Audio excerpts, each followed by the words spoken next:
오늘도 찰리형 시청 감사드려요. 구독, 좋아요 부탁드려요. 안녕하세요, 찰리브라입니다. 새벽에 3시 되기 전에 2시 45분 정도에 일어나서 전반적인 뉴스를 쭉 훑어보다가 이제 금리 인상 발표가 나면서 이도저도 아닌 어떤 그 장세에서 어저께 사실 금리에 관해서 선반영된 부분이 어저께 오전서부터 오후까지 진행이 돼서 사실은 상승이 조금 더 빨리 왔었어요. 그래서 사실은 제가 누차 계속 언급드리지만 금리 인상 전에 과도하게 미디어를 통해서 불안감을 과도하게 조성할 때는 분명히 거기엔 뭔가가 있다라고 이제 제가 언급을 드렸잖아요. 그래서 이번에 어쨌건 뭐 빅스텝이란 어떤 그 공포감을 조성을 되게 많이 했었는데 그냥 0.5% 금리 인상이 됐어요. 그래서 이거는 뭐 시장에서 거의 90% 가깝게 예측시가 이미 나왔던 거라 이것에 관해서 아마 걱정하셔가지고 이번에 좀 하락을 했었을 때 이제 손절하신 분들은 이제 뒤통수를 맞은 거고 또 그런 분들이 또 유튜브 하시는 분들 중에 향후에 이제 만약에 이제 여름이나 동절기가 되기 전까지 상승이 오면 또 중간에 말 바꾸기를 해서 그런 분들도 아마 되게 많이 생겨날 거고 어쨌건 뭐 각자의 이제 소신대로 이제 방송도 보시고 판단도 하시면 되는데 뭐 일단 이 말은 거기까지 이제 언급을 드리고 싶고 이제 중요한 거는 이번 FOMC 회의는 5월 5일 새벽부로 이제 끝났고 진짜 중요하게 봐야 될 거는 6월달 FOMC 회의거든요. 6월달 FOMC 회의. 그래서 이때 나머지 6개월 동안의 하반기 이제 금리 기조에 관해서 이제 발표가 되면서 전반적인 금리에 관해서 아마 결정이 될 거예요. 뭐 전체적인 어떤 시장 장세가. 근데 QT를 6월달 FOMC 후부터 하겠다는 얘기가 있어서 아마 지금도 걱정들을 되게 많이 하실 거예요. 그래서 제가 미리 장세에 관해서 뭐 조심스럽게 예측을 하자면 일단 지금 금리에 관해서 결정이 됐기 때문에 일단은 상승이에요. 상승할 거라고 이제 제가 언급을 드렸죠. 그래서 상승을 일단 하긴 하는데 또 다시 이제 6월 달 뭐 이번 달 중순까지 상승하겠지만 또 이번 달 하반기로 갈수록 또 점진적으로 하락을 하다가 6월 달 어느 시점이 되면 좀 급격하게 하락하는 시점이 오다가 FOMC 전에 또다시 이런 비슷한 상황이 아마 벌어지지 않을까라는 생각을 해요. 그리고 이제 우리가 중요하게 봐야 될 건 뭐냐면 사실은 우크라이나 분쟁이 저는 이제 조만간에 종식될 거라고 전 이번 달 내에 이제 이게 봉합이 될 거라고 저는 생각을 하는데 뭐 뚜껑은 열어봐야지 알겠죠. 그리고 중국 봉쇄령도 뭐 이것도 마찬가지 이 두 가지가 아마 향후에 하반기 불장을 도모하는 트리거가 되는 두 가지 중요한 포인트가 되지 않을까라는 생각을 했습니다. 그리고 알고랜드 개발자가 10년 후에 전통금융 블록체인상에 구축될 것 뭐 이런 식으로 이제 얘기를 했는데 제가 뭘 말씀드리려고 하냐면 이분이 알고랜드 개발자가 이제 뭐라고 얘기를 했냐면 향후에 비트코인은 가치 저장 수단으로만 사용될 것이라는 표현을 썼어요. 그러니까 제가 어저께 페이먼트에서는 지금 비트가 쓰여지지만 결국엔 기축통화 자리에 올라가고 실제로는 비트코인 캐시, 라이트코인, 도지코인, 시바이누 이런 코인들이 주로 많이 사용이 되어질 거다라고 제가 언급을 드렸었죠. 거기에는 다 태생부터 다른 어떤 그런 게 있고 비트코인과 여기 나와 있는 코인들은 격이 다른 거죠. 그리고 여러분들이 투자하고 계시는 플랫폼 코인이든 아니면 익명성 코인이든 무슨 코인이든 다 각자 개별적으로 가지고 있는 특화된 기능이 있기 때문에 그런 관점으로 이제 보시면 됩니다. XRP는 참고로 스위프트 2.0의 인프라를 깔고 있는 현재의 상황인 거고 그래서 왜 결제란 얘기를 안 하냐라고 이제 저한테 하시겠지만 어쨌건 그거는 좀 더 큰 범주이기 때문에 그리고 라울팔이 2030년까지 암호화폐 보유자의 50억 명이 될 거다라고 이제 전망을 했는데 제가 이제 뭘 말씀드리려고 하냐면 요런 차트를 하나 올렸어요. 근데 이 2025년까지 암호화폐 추종자가 어느 정도는 경사도가 있어요. 근데 2025년이 지나면 경사도가 미약해지죠. 점진적으로. 이 얘기는 뭐냐면 2025년까지는 상승세가 가파르겠지만 그 이후에는 우상향 할 때도 약간 미온적인 우상향이 아주 오랫동안 진행될 거다라는 표현을 쓰는 거죠. 사실상 알고 보면 지금 이럴 때 불안할 때 막 이럴 때 요럴 때가 사실은 투자를 해야 되는 거예요. 그래서 지금 뭐 상승하니까 사라는 의미에 제가 말씀드리는 건 아니고 거시적인 범주에서는 이게 맞다는 거죠. 예.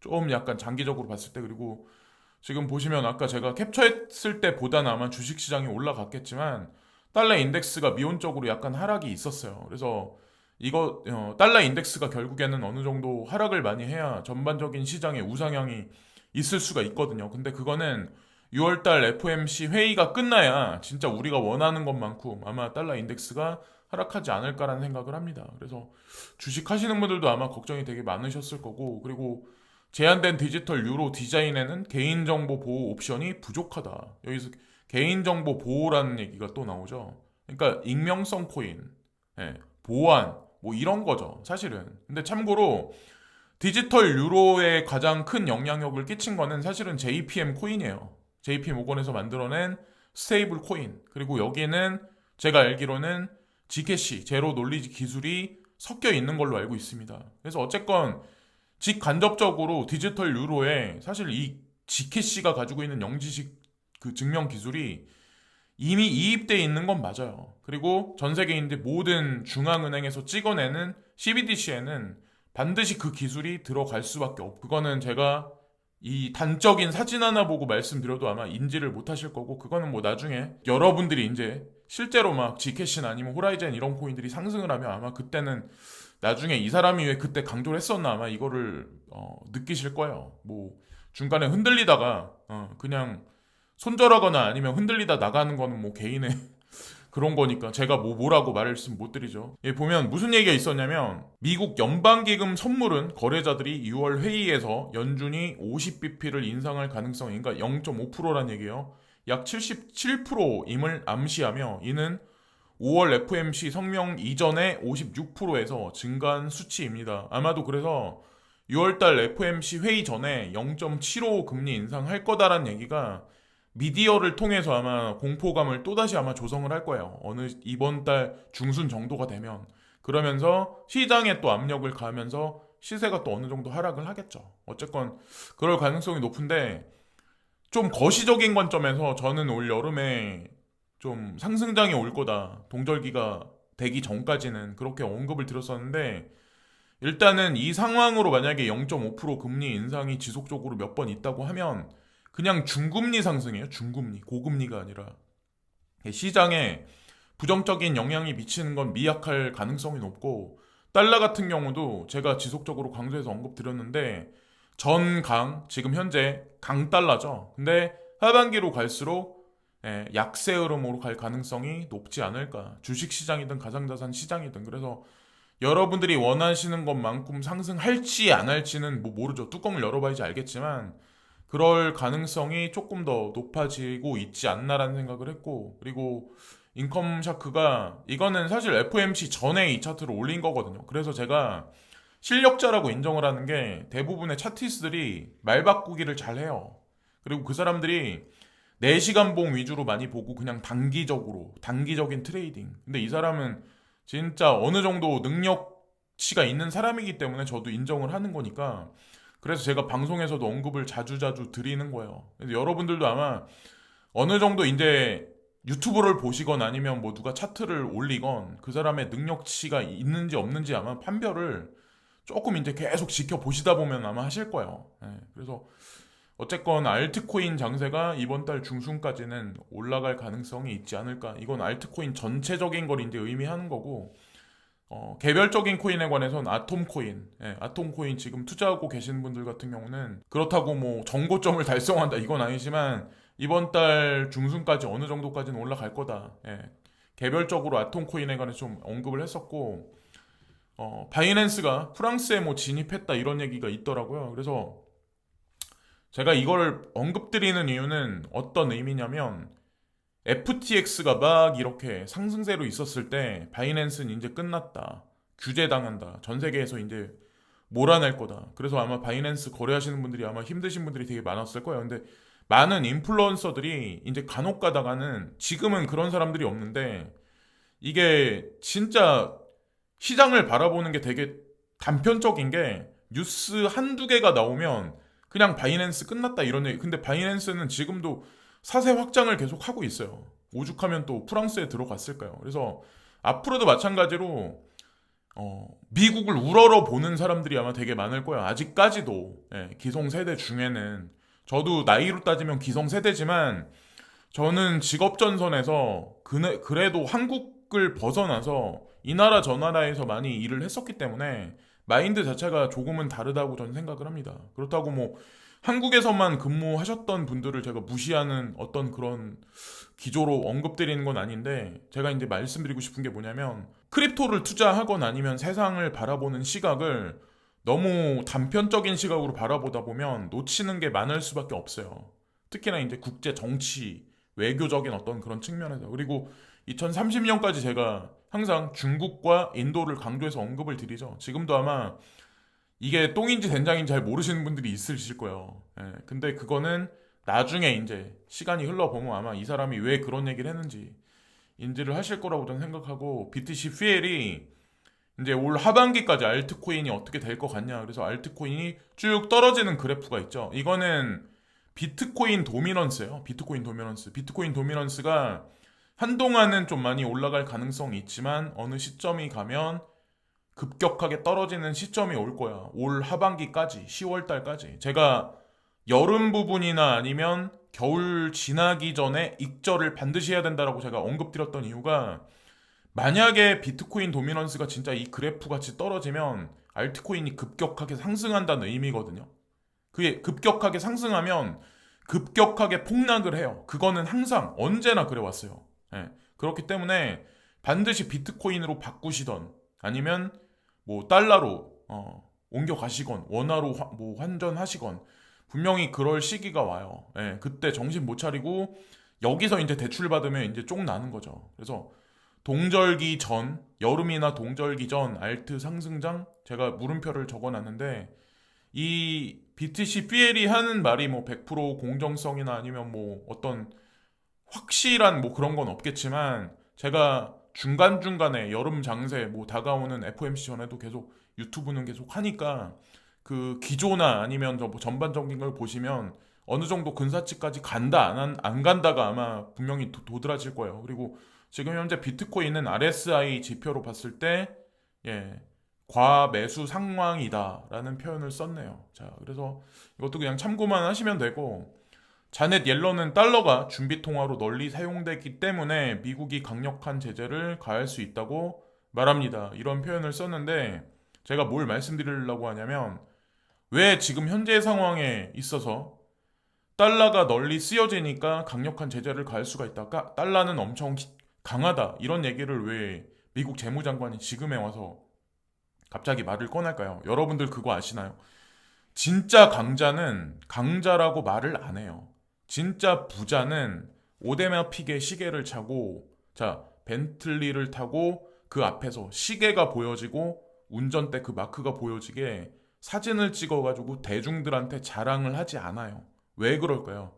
진짜 부자는 부자라고 사람들한테 자랑할 필요가 없으니까. 자랑하고 싶지 않으니까. 왜? 일상이니까. 일상이 아닌 사람들이 그거 아시나요? 일상이 아닌 사람들이 좋은 차 타면 기스 날까봐 애지중지하면서 조금 기스 나면 안달 복달하는 사람들이 상당히 많아요. 근데 만약에 그 사람이 진짜 엄청 크게 부자라면 그 차에 조금의 기스가 나거나 뭔가 상처가 났다고 그래 그거를 어느 정도 막 이렇게 애지중지할까요? 전 아니라고 생각하거든요. 그렇다는 이치죠. 이 한마디로 이거 봤었을 때 롤스로이스 어떤 그 차가 있었을 때 손세차를 맡겨야 되는데 그냥 자동 세차 5,000원짜리 6,000원짜리에 그냥 집어 넣는 사람들 그런 사람들이 진짜 부자죠.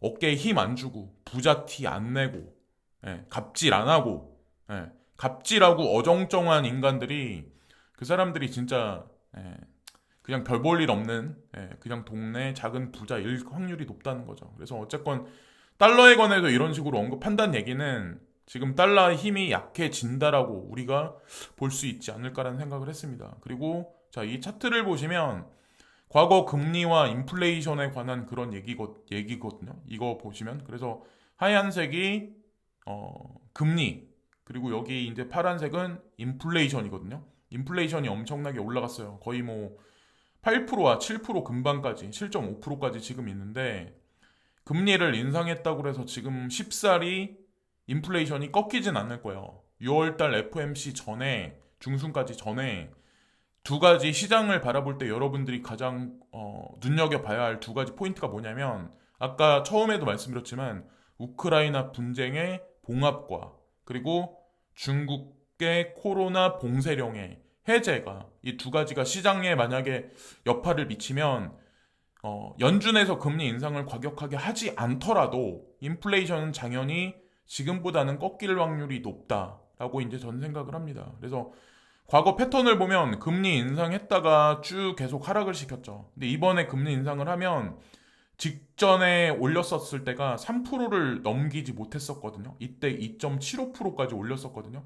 근데 만약에 이번에 금리 인상을 뭐 3%까지 갈 거다 이런 뭐 공포성 발언이 되게 많지만 금리 인상을 올해 말과 내년 토탈로 따졌을 때 2%와 2.75% 사이 그래서 많이 봤을 때 2.5%라면 그거는 금융시장 전반에 리세션을 불러올 만큼 부정적인 영향이 미치지 않을 가능성이 높지 않을까라는 생각을 한번 해봤습니다. 그리고 어저께 이제 시장이 막 공포감이 있었을 때 또 기자도 기사들을 또 이렇게 또 쓰는데 비트코인 비투의 대명사 마이클 세일러 1분기 실적의 울상이다 이런 얘기들 자 이런 거 보면은 멋모르고 투자했던 사람들이 과연 어떤 생각을 했을까요? 그리고 이것도 보시면 비트코인 80% 폭락할 수도 고점서 반토막 나더니 경고 이런 뉴스를 보면 사람들이 어떤 생각을 할까요? 엄청 불안하게 흔들릴 수밖에 없어요. 대중은 흔들흔들. 제가 누차 말씀드리지만 펀더멘탈 강한 코인을 흔들거리지 않고 잘만 들고 있어도 지금 현재 물려있는 게 중요한 게 코인은 내가 지금 물려있는 가격이 중요한 게 아니라니까요. 누차 계속 말씀드리지만 펌핑하는 시점에 내가 매도를 언제 하냐가 중요해요. 주식하고 아주 많이 달라요. 그런 관점으로 이제 보시면 됩니다. 그래서 뭐 이런 식으로 이제 부정적인 뉴스들이 어저께 많이 나왔어요. 또 올라가면 인제서부터 이제 또 다른 말바꾸기에서 이제 기사도 나오고 그러겠죠. 자 여기까지 이제 영상 언급을 드리고 어저께는 좀 서류 정리할 게 이것저것 많아가지고 제가 시간을 못 냈는데 오늘은 봐서 영상을 조금 더 만들어 보려고 하겠습니다. 자, 오늘 시청해주신 많은 분들께 고개 숙여 감사를 드리고요. 오늘 하루도 어린이날인데 좋은 시간들 가족분들과 기분 좋게 보내세요. 감사합니다. 오늘도 탈리형 시청 감사드려요. 구독, 좋아요 부탁드려요.